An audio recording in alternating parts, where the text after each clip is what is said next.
Hey, so if you're learning English, I bet you've run into this one little grammar problem that just feels, well, completely wrong. It's a super common point of frustration, but don't worry, today we are absolutely going to make it click. Does this look familiar to you? You say something that feels totally logical, like, I listen music, and someone tells you it's incorrect? And it's so confusing, right? Especially because in a ton of other languages, you'd be 100% right. But nope, in English, it's got to be listen to music. So what is the deal with that tiny little word to? Why is it so important all of a sudden? Well, that little word is exactly what we're going to figure out today. Okay, let's try to think about this in a totally different way. Forget grammar rules for a second. Let's call these little words bridge words. Their entire job is to help certain verbs connect to what comes next. It's a really simple way to picture what's happening. So here's the key idea. Some verbs in English, they're just a little bit weak on their own. They can't reach all the way to the next part of the sentence. They need a helper, that special bridge word, to make the connection for them. I mean, you can almost see the problem here, can't you? On the left, I listen, music. There's a gap. The sentence feels broken. But on the right, that little word to slides right in and builds a solid bridge. Now the sentence is strong. That's its whole job. So this bridge word idea is a great way to think about it. But, what's the real name for it? The official grammar term. Knowing that will help you spot these in the wild. It's called a dependent preposition. And honestly, that name is perfect. Think about it. The preposition, our little bridge word, it is dependent on the verb. It needs the verb, and the verb needs it right back to make any sense. Probably the easiest way to remember this is to just think of them as a team. They're a package deal, they're always together. So from now on, when you learn a new verb, you just have to ask one simple question. Does this verb need a partner? Okay, theory time is over. We get the why. Now let's get into the what. We're going to start with some of the most common verb preposition teams that you're going to use pretty much every single day. Here we go. These are three of the big ones. Wait for, listen to, and think about. Seriously, if you just lock these three pairs into your brain, your English is going to instantly sound more natural and you'll avoid some really common mistakes. All right, first up, wait for. In English, you don't wait the bus. To a native speaker, it just sounds like something's missing. You always wait for something or wait for someone. The verb wait just needs its partner for to feel complete. And here it is, the one that got us started. The verb listen is never alone. It always brings its buddy to. You listen to the radio. You listen to a podcast. You listen to a friend. They're a team. And last but not least, let's look at think. So whenever your mind is focused on a topic, the verb needs its partner, about, to connect to it. You don't just think the holidays. No, you think about the holidays. You think about your future. And there you have it. That's the foundation. You now get the core idea, the why behind these super important little words. And trust me, this is just the first step to really mastering them. So in our next explainer, we're going to build on all of this. We'll get into more pairs, like the ones that use on and at. We're also going to tackle a really tricky one, the verb arrive. And we'll even look at how these tiny words can completely change the meaning of a sentence in common idioms. It's going to be fun. And this is why it all matters so much. Getting these verb preposition pairs right is one of the absolute fastest ways to make your English sound more fluent, more natural. It's a tiny detail that makes a huge difference. So before you go, I've got a question for you. Which verb preposition pair gives you the most trouble? Go ahead and think about it, because just knowing which one it is, that's the first step to getting it right. Thanks so much for hanging out with me for this explainer, and I can't wait to see you in the next one. All right, welcome back. So since this is part 2, we're not going to waste any time on the basics. We're jumping right in. It's time to get our hands dirty with some real practical skills. So here's the plan for today. Think of this as an interactive workshop. We'll do a couple of quick warm-up drills, see how this stuff works in a story, level up to something called phrasal verbs, and then, you guessed it, a final challenge for you. Let's do this. Okay, let's jump right in. First up, our warm-up drill. We're going to get those grammar gears turning by zeroing in on two super common prepositions that can be a little tricky, for versus to. So what's the big difference? It's pretty simple, actually. Think of for as answering the question why or who for. It's all about the purpose or the person receiving something. To, on the other hand, is all about movement and connection. It's like drawing a line from point A to point B. Let's look at some verbs that love to hang out with for. See what's happening here? You don't just wait, right? You wait for someone. You don't just pay, you pay for the dinner. For gives the action a target, a reason to exist. Now let's flip over to to and see how it builds that connection we were talking about. You can't just listen, can you? You have to listen to something. This bag, it belongs to me. To is like the glue connecting the action to the thing it's acting on. Awesome! You're doing great. Now for our second warm-up. This one's a little more specific, looking at the difference between talking about something and relying on something. Okay, so when we use verbs like think, dream, or worry, what do they have in common? They're all happening inside your head, right? About is the word that connects that internal action to the topic you're, well, thinking about. On, however, is all about support. It's like one thing is literally resting on another. Whether we have that picnic, well, it depends on the weather. You need my help, you can rely on me. It's all about foundation and support. All right, drills are great. They get the job done. But let's be honest, it's not the most exciting thing in the world. So, how does this stuff sound in a real conversation? Let's check it out in a little story I like to call The Endless Wait. Boom! Right out of the gate! He's waiting for Juliet. That's his purpose. And he's thinking about her face. That's the topic in his mind. See? Two of our key pairs. Setting the scene right away. And it keeps going. He looks at his watch. That's direction. He worries about the train. That's an internal subject.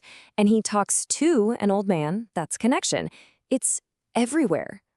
So the story goes on, and you can really hear how natural this is. The old man isn't just dreaming. He's dreaming about a pizza. I mean, who doesn't? And poor Romeo, he asks for a miracle. He's not just asking a question, he's requesting something. And here's the punchline. His phone rings, it's Juliet, and she says she's waiting for him at the airport. It brings us right back to where we started with waiting for. Oh, Romeo. Wrong station. Okay, so you've got the basics down, you're feeling good, you're ready to level up, because now we're going to talk about something really cool and honestly, a game changer in English, phrasal verbs. This is where one tiny word changes, well, everything. So what is a phrasal verb? Basically, it's when a verb and a preposition team up. And when they do, they don't just add their meanings together. No, they create a brand new meaning. It's like they form a superverb with a whole new identity. This is a perfect example. Check this out. The verb is look, simple enough. But look for means to search, and look after means to take care of someone. See that? Same verb, totally different actions. That's how powerful these little prepositions can be. It's kind of wild, right? All right, you've done the warm-ups, you've seen the story, you've unlocked the next level. Now for the final challenge. It is your turn. I'm going to give you a verb, and you tell me the preposition that goes with it. You ready? Let's do it. Okay, first one. Wait. What goes with wait? For. Yes, you wait for the bus. You got it. Okay, next one. How about this one? Listen. Chew. Exactly. Listen to me. You guys are on fire. Perfect. All right, now for the tricky one. This is the one that trips up so many people, so listen closely. The verb is arrive. So what's the answer? Well, it's a trick question because arrive is special. It plays by its own rules. You arrive at a specific place, like the airport, but you arrive in a big place, like a city or a country. But the big golden rule here is you never, ever arrive to. That's the one to avoid. And that's it. You made it through the workshop. You've really sharpened your skills with these little words that make such a big difference. So I have one last question for you, a little homework, if you will. Now that you know them, which one of these phrasal verbs, which one of these pairs, are you going to try to use in a real conversation this week? Because that's the final step, right? Taking it from here and putting it out there in the real world. All right, this is it, the final chapter in our journey with dependent prepositions. Today, we're going to make that leap from just knowing the rules to truly mastering them. Let's finish strong. Okay, let's dive right in. You've already got the basics down, which is awesome. But getting questions like this one right, well, that's what separates good English from great English. Today, we're really digging into those little details that are going to make a huge difference in how fluent you sound. So, here's our game plan. We're going to start with a super quick review just to get our brains warmed up. Then we'll jump into some of those advanced details you might not have seen before. After that, a little challenge to test what you've learned. And finally, a simple plan to make sure all this information sticks for good. First up, the core review. The whole goal here is to lock in these fundamental pairs until using them is just second nature. You shouldn't even have to think about it. So yeah, think of this as our warm-up lap. You know what's so great about this is seeing the patterns right next to each other. See how 4 usually points to a purpose or a recipient, like you wait for Juliet? And 2 often shows a kind of direction or a connection. You listen to the radio. Seeing it like this really helps your brain file it all away correctly. And over here, about is, well, it's all about the subject of your thoughts, right? What you're thinking, dreaming, or worrying about. And hey, please burn this next one into your memory. It is always depend on, never depend of. That's one of the most common mistakes I hear, and from today on, you're not going to make it. Okay, warm-up's over. With the basics fresh in our minds, let's go a little deeper. This is where we get into the really cool, nuanced stuff that's going to push you past that intermediate plateau and make you sound so much more advanced. Now check this out. The verb look is exactly the same, but one tiny little preposition, for versus after, completely flips the meaning. You go from searching for your keys to taking care of your dog. Isn't that wild? This is a perfect example of a phrasal verb, and getting these down is a total game changer. This one's a fantastic special case. With the verb arrive, the preposition you use really just depends on the size of the location. You arrive at a specific point, like an airport gate, but you arrive in a much larger area like a city or a country. And the golden rule, we never, ever, ever say arrive to. Just don't do it. All right, you've reviewed the core stuff, you've learned the advanced rules, now it's time to put it all to the test. I'm going to give you a verb, and you just shout out the preposition that follows. Ready? Let's do this. First up, the verb is wait. What's that preposition that always comes after it? Yes, that's it. It's for, an easy one to get us started. Yup. Just like Romeo in our story, you always wait for someone or something. Okay, next one. The verb is listen. What comes next? Perfect. It's always listen to. You're on a roll.